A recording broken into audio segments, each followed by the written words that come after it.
Hey, what's up, wrestling fans? NWO Reverend 96 back here with my wrestling DVD collection. Pretty much all WWE videos here. And then I got a few VHS right over here. As you can see, I got quite a few. Most of them are documentaries, or behind-the-scenes stuff, or best-of collections. I've got a couple pay-per-views. The reason I don't have a ton of DVDs is because I've kind of fallen out of pro wrestling within the past couple years. I stopped really paying attention to it in earnest probably about 2011 or so. I'm more of a fan of the older kind of generation, like, Attitude Era, New Generation, the Golden Age of wrestling in the 80s. I even like the Ruthless Aggression era from 2002, 2003. But pretty soon after that, my interest in wrestling kind of waned, so that's why I don't have a ton of DVDs from then. Well, here, let's get started, and I'll talk about it more as we talk about some of the DVDs. Okay, first up, we have the Monday Night War, which was WWE, or WWF Raw at the time, versus WCW Nitro. It's a nice little documentary about kind of the behind-the-scenes happenings in each of the companies. Although I will say it's very pro-WWE. You got Gerald Briscoe on there saying, the one lesson you should take away from this, don't mess with Vince McMahon, or he'll kick your butt. God, what a kiss-ass. Jeez. It's got, the story of, like, the NWO, kind of briefly, and then the rise of Stone Cold. It's a pretty good documentary, but like I said, it's very pro-WWE. But however, what I think is a better documentary, kind of, about those times, is the rise and fall of WCW. This is a 3-disc set. It's got a documentary plus quite a few matches, some back from the old NWA days and right up until the Monday Night Wars. This one is actually a little less biased. They actually have some good stuff to say about WCW. Jim Ross, says it perfectly. WCW was never a bad thing, and I agree with that. I actually was a fan of the initial NWO, as you can tell by my username, NWO Reverend 96. Obviously NWO, and then 96 was the year that they formed, so yeah, I'm a fan. I still have my NWO t-shirt. It's a glow-in-the-dark one, but still pretty cool. And you got Sting and Goldberg on the cover as well. This is a very good documentary. It goes all the way back to the Jim Crockett days, right up until, and they got a nice little section about Bill Watts, Cowboy, and right up to, like I said, to the Monday Night Wars. Good set, good matches on there. Okay, one of the few pay-per-views I actually own. WrestleMania 20. I got this at Best Buy one day. I actually didn't see this one on pay-per-view. This was the first WrestleMania in a while that I didn't buy on pay-per-view. It was kind of towards the time that I stopped watching on a regular basis. But this was a pretty good WrestleMania. Some good matches. Some that weren't so good. I mean, I'm also a big Undertaker fan, but his match with Kane didn't compare to his WrestleMania 14 match on there. But then it's got the triple threat title match with Chris Benoit. People say he who we do not speak of, try to erase him from our memory, but he did exist, even though he did a terrible thing, versus Triple H and Shawn Michaels in one of the best main events in recent history. So I'd say this was a pretty good WrestleMania. Not the greatest, but definitely not the worst. Okay, and then this was another Best Buy pickup a few years ago. The SmackDown 3-disc 10th Anniversary Collection. It just kind of has the top 100 moments on SmackDown divided into 3 discs right there. And kind of interviews with some of the superstars. I don't like using that term, superstars. They're wrestlers. Jeez, let it go. It's wrestling. But anyway,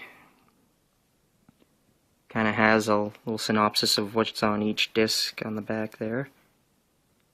So yeah, not a bad collection. I didn't really know what I was getting. It was kind of a blind buy. So, and then after After that, we have the following WrestleMania, WrestleMania 21. WrestleMania Goes Hollywood. This is the collector's edition. I bought this mainly because it has the Hall of Fame ceremony from the previous night where Hulk Hogan and Rowdy Piper and the Iron Sheik got inducted. The Iron Sheik, that is one of the most hilarious inductions I've ever seen. You have to see it to believe it. If either watch it on this or check it out on YouTube. But yeah, this was a fairly good WrestleMania as well. It had Triple H versus Batista. The first encounter of Shawn Michaels and Kurt Angle. That was a really good match. Undertaker versus Randy Orton. John Cena versus JBL. That one wasn't so good, but whatever. He can't win them all. But yeah, this was like I said, once again one of the better WrestleManias. Kind of the end of the Ruthless Aggression era almost. Set that one down. Kind of switching hands here. Sorry. Then I have Hulk Hogan, The Ultimate Anthology. This is basically just a bunch of Hulk Hogan matches. I believe it's hosted by Mean Gene Okerlund, and I haven't watched it in a while, so I don't know if it's just Gene Okerlund or Bobby Heenan might be there. So if someone wants to correct me in the comments, go right ahead. You know, not a bad set, but like I said, it's just mainly matches and stuff, which, you know, never a bad thing. All right, one of my favorite DVD collections, actually 2 in a row right here. I have the Bret the Hitman Hart, the best there is, the best there was, and the best there ever will be. This was one of the first works Bret Hart did with the WWE since the Montreal incident. And a nice little piece of trivia, this was originally going to be called Screwed, the Bret Hart story. But then Bret Hart's made nice with Vince McMahon, and they decided to do a collaboration instead, and it's a really respectful look at Bret Hart's career. And plus, it's got some really good matches on there. Although, I'm kind of sad that the audio is off kind of on the I Quit match from WrestleMania 13 with Steve Austin, because it kind of takes away from that, because otherwise, you know, that's one of the best matches that Bret Hart ever had, obviously, and one of the best WrestleMania matches. Yeah, I recommend this set. It's very, very, very good, especially if you're a Bret Hart fan, you know, get it. And right behind that, we got the Ultimate Ric Flair collection. Kind of like the Bret Hart set, 3 discs. Once again, very good set, very good look at Ric Flair's career right up till 2003, the night he fought Triple H. And then they did the big ceremony for him at the end of the show where they gave him a replica of the title belt, and it was pretty nice. The nice thing about this set is it has the entire 1992 Royal Rumble match on it. That is awesome. And that's the one he won because it's the one he won the world title, and when the world title was vacant in '92 after the whole Undertaker, Hulk Hogan debacle there. This set came out, I think, in 2003. Very good set. And then another WrestleMania. WrestleMania 22. This one was alright. Like I said, I don't know. I'm not sure why I picked this one up, but it still was pretty good. I mean, you had like some throwaway matches like Mark Henry versus The Undertaker casket match. Like I said, huge Undertaker fan, but still, you know, It's got the Triple H versus John Cena world title match on there. Kind of where the crowds, you could really see the crowd starting to turn on John Cena there. They were cheering for Triple H, and that's when he started hinting at the DX reunion. Shawn Michaels versus Vince McMahon. And then, of course, the often criticized triple threat match for the world title, Kurt Angle, Randy Orton, and Rey Mysterio. Now, you'd think they'd be able to put on a good match, you know, with the talent there. I mean, maybe not so much Randy Orton, but Kurt Angle and Rey Mysterio, but it just was kind of a dull match. I do agree with the critics on that. It wasn't horrible, and it was pretty short, too, although Rey Mysterio's entrance was pretty awesome. Okay. Then I've got the Volume 1 of the SummerSlam Complete Anthology. This showcases the first 5 SummerSlams, 88 to 92. It's a pretty good collection. This is the only volume I have of it right now, mainly because I can go back now and watch a lot of pay-per-views on YouTube, so why buy them on DVD, I guess, other than, you know, they might go off YouTube someday, but for right now, yeah, this is a good set, you know. It's 5 pay-per-views pretty much. It's not a whole lot to say about that, but I mean, if you're looking for some nostalgic moments, some of the late 80s, early 90s of the WWF, pick it up. It's a good set. Then we got Back in Black, the New World Order. This set came out in, I think, 2002, right around the time the NWO was making their big comeback at No Way Out 2002. This is a interesting little set, especially if you're a fan of the New World Order. I think it has some matches on it. I haven't watched it in a while, but the documentary on it's really good. You got some good interviews from Hogan and Hall. I guess Nash declined to be on camera for that. I don't know why, but it would have been interesting to hear his insight on some of this stuff too. So, yeah, that is a good DVD right there. I like that one a lot. Oh, here's another pay-per-view. One of the best pay-per-views, I think, in the past decade. ECW One Night Stand, the first one, the reunion show, before they decided to botch it with the revival of ECW on Sci-Fi. You can see it's pretty simple cover. One Night Stand, 6/12/05. Very good show. Definitely, if you were an ECW fan, great nostalgia. Some nice shoot comments and everything from Paul Heyman and Rob Van Dam, and you know, some good matches too. And the ending was the pay-per-view was pretty good too. And then you can see the ECW banner with the ECW originals there, pretty cool. Set that one aside. Now here's the Hulk Hogan documentary I really like, is Hulk Still Rules, and this was documenting you know, his time in the WWF and WCW, and then his comeback in 2002, NWO and beyond. Hulk still rules, as it says. I don't know if he's ruling that much anymore.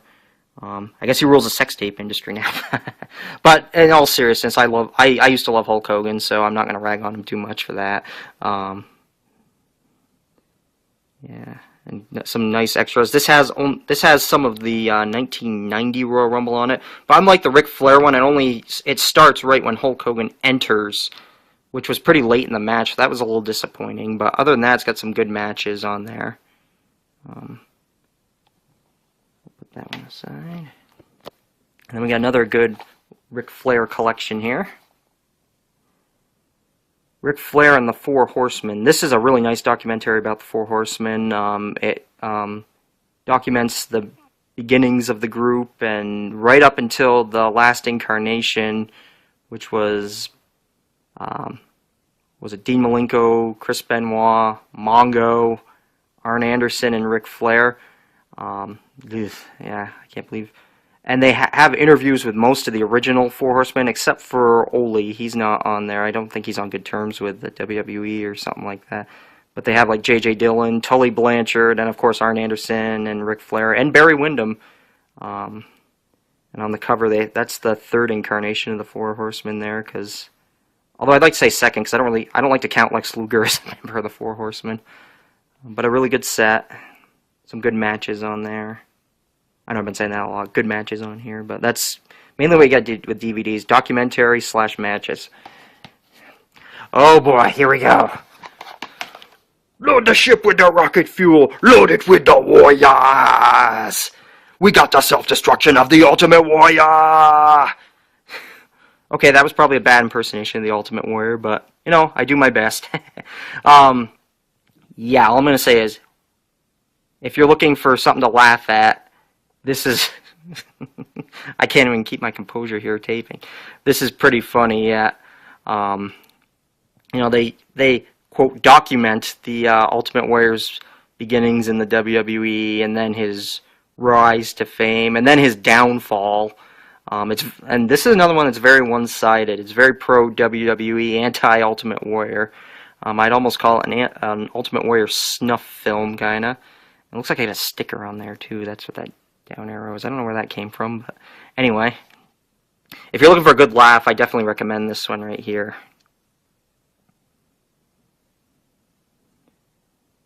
And it tells, quote, the true reason why he left the WWE in '92.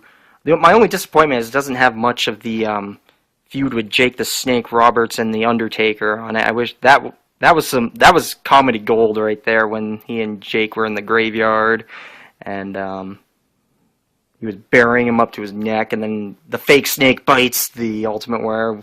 That was hilarious. All right, then I have the 1997 Royal Rumble. Main reason I bought this was because the Undertaker won it. Like I said, I'm a huge Undertaker fan. This wasn't a bad show. The Rumble itself was pretty good, I thought. Especially the last two, Shawn Michaels and the Undertaker. It kind of was foreshadowing the next couple WrestleManias. And surprisingly, the John Cena Umaga title match was pretty good. Although the Batista Mr. Kennedy match was kind of forgettable. And then, oh god, Bob Lashley versus Test, rest in peace, Andrew Martin, but still, Test, why? Okay, the last two are a couple Undertaker DVDs here. This is the one that came out in 2001, Undertaker, This Is My Yard. Kind of came out during the Invasion angle. This documents kind of the Undertaker's early WWE career right up until the whole American Badass, which, you know, I mean, at the time I liked it, it had promise, but now that I look back on it, I'm just like, eh.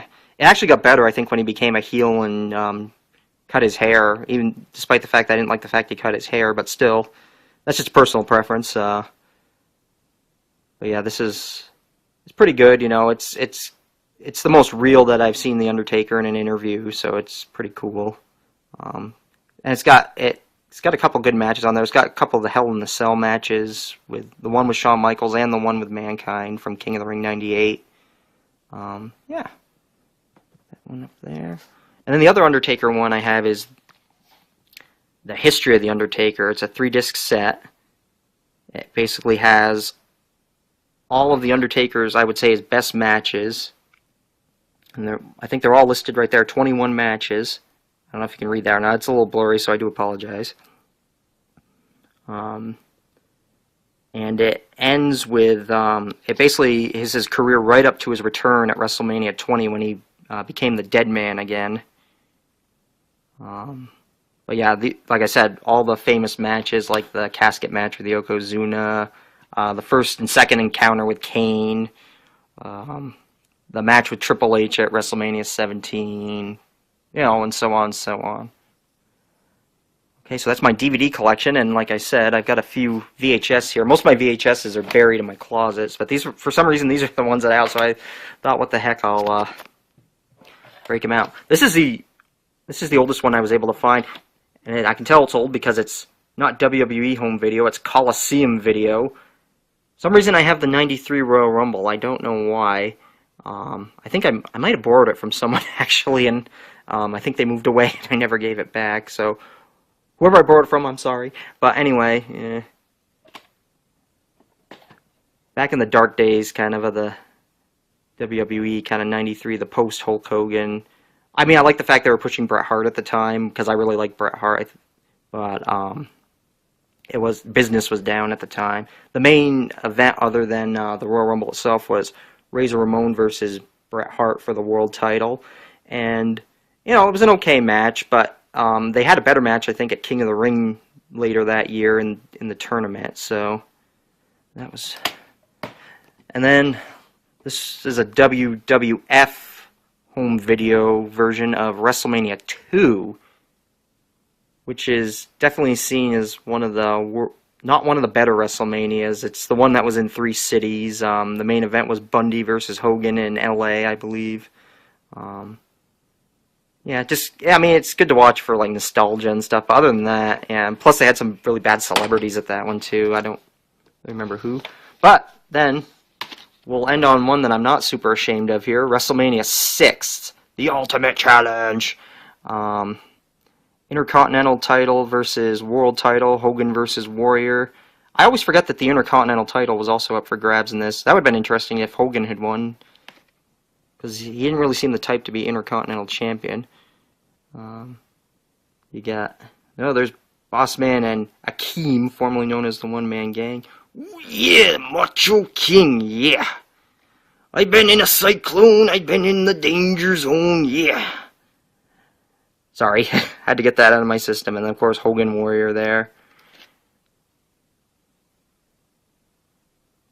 I think one of the last great WrestleManias of the golden age, I like to call it, the late 80s and early 90s. WrestleMania 7 was pretty good, too.